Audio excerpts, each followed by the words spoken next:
Hello there, my name is Taylor. Welcome to Scotland, land of kilts, haggis, bagpipes, and awesome accents. Which I do not have. Now you may be wondering what we're doing here. What we're doing here is we're here to tell you a story of an underdog who rose to the top. The story of how this little country of Scotland, which is over 4,000 miles away from you, impacts your life today. Now let's get to the story of the Scottish Enlightenment. What does Enlightenment mean exactly? It means a time when Scotland was coming up with new ideas and new ways of thinking to create a brighter future for everyone. Now let's get to it. Hey guys, my name is Ellie Robinson and I'm going to be one of your tour guides here in Scotland. Right now we are in front of the Tron Church, which is in the capital of Scotland called Edinburgh. Did you know that this church was built over 300 years ago? That's older than your great-great-great-great-grandmother, so really old. Even though this church was built hundreds of years ago, it hasn't changed much. But Scotland sure has. I mean, I'm pretty sure there wasn't a Starbucks here 300 years ago. Before the Scottish Enlightenment even happened, there was a boy named Thomas Aikenhead. Now, Thomas was really smart. He began attending college when he was only 13 years old. Can you imagine? But besides just being smart, he was really brave. He was not afraid to speak his opinion. I'm sure you all know someone like that. He didn't agree with the teachings of the church at the time, and he made sure people knew. But it did get him in a lot of trouble. When others found out Thomas was speaking against the church, they sent him to jail. This is Canongate Tollbooth, the prison that he was held at before he was eventually killed. He was only 20 years old when he died. Voicing his opinion cost him his life. Let's just say that I'm glad times have changed and that we're not killed for what we believe in. In America, we have the ability to say what we want and believe in what we want. I bet Thomas wishes he had that. Thankfully, Thomas would be the last one killed in Scotland for voicing his opinion. But after his death, things really began to take a turn for the worst. The same day that Thomas Aikenhead was executed, the Scots went to their government to ask for help because people were starving in the streets. 3 of their harvests had failed, which meant they were running out of food. It's kind of like if all of our restaurants and our grocery stores shut down for months. They were starving and they were dying. That's why they needed the people in charge to help them. As you can see though, they're doing fine now, so don't worry. These are events that happened hundreds of years ago. Here we are at the place where Scotland's government meets. It's called the Parliament Building. The same year that Thomas Aikenhead was executed, they were passing an act. It was called the Act for Setting Schools. It made it so that every town in Scotland had to have a school in place so that people could learn to read and write. They didn't have this before. Most people were actually illiterate. Now, keep this in mind because it's going to be important for our next broadcast. Also, be thinking of questions to ask us and post them on our Facebook page, and they could show up in one of our broadcasts. And have you seen Willie? Keep an eye out. Because the people were starving, the government agreed to an idea. They would get a bunch of people together, put them on a boat, and send them to a land that was said to be rich in money and food. It was a land called Darien. Not only that, but the place was said to be a good place of trade between the Atlantic and Pacific Oceans.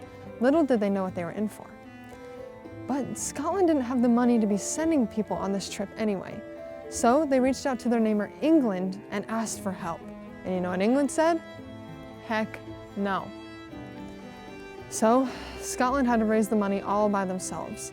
In a couple months, they raised 40,000 pounds. Just so you get an idea, 40,000 pounds in the 1690s equals about $10 million in today's money. That's $10 million raised in a couple months. That's crazy. So now that they had the money, they gathered the people together, they hopped on the ship, and they head to Darien. They were on that ship for 9 months. That's an entire school year. But they wouldn't plan to be on this ship for that long. So they didn't pack enough food, and they began to starve. Finally, after 9 long months of starvation, they arrived in Darien. And all they found waiting for them was disease-ridden mosquitoes. And the Spanish people kept attacking them. 12 people would die every single day. So finally, they had had enough. They hopped back on their boat and headed home to Scotland. But the Scots are no quitters, and they went on this trip 2 more times, both ending in failure. Overall, these trips cost them 12,000 people's lives and $17 million in money. So now, Scotland was really broke and really starving. They needed help. So they reached out to England. But England did not help them one bit. In fact, England wanted Scotland to fail. How mean is that? Instead, they proposed an idea. A union, they said. Instead of being 2 separate countries, they would become one. But here's the downside. The new government would be way more English than Scottish. It's kind of like if your neighbors came to your house and told you to live by their rules. It just wasn't fair. But what could Scotland do when they were struggling so much? There is one good thing about the Union for Scotland. They would be able to trade with people overseas, like us in America, which meant more food and more money, which we know they desperately needed. But other than trade, the Union really didn't seem like a good idea for Scotland, not by a long shot. They would be giving over all of their power to England, which is exactly what England wanted. In fact, they wanted it so badly that they sent a man named James Douglas over to Scotland to bribe people to vote for the Union. He would pay them thousands of dollars in order to vote the way England wanted them to. So, in the end, Scotland would be giving away its freedom and its power to England in order to get food and money. But Scotland had one more thing up their sleeve: religion. Or so they thought. Remember that boy, Thomas Aikenhead, that we talked about at the beginning? Well, the church was so powerful at the time that they could kill him. Because of that power, people thought the church could save them from the Union.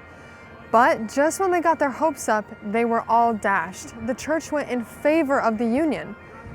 Why is that? Well, the men in charge of the church at the time were terrified that England would take away that power if they didn't vote the way they wanted them to. So, they voted for the Union. And on May 1st, 1707, the Union became reality. The Kingdom of Scotland ceased to exist and became one with England. England had won. So what will happen to Scotland next? Be sure to watch the next broadcast to find out. Thank you so much for joining us today, and we really hope that you're as excited to learn about the Scots as we are about how they impacted you and your life today. Remember to submit your questions on Facebook, and remember to be like the Scots. Dare to do. See you next time.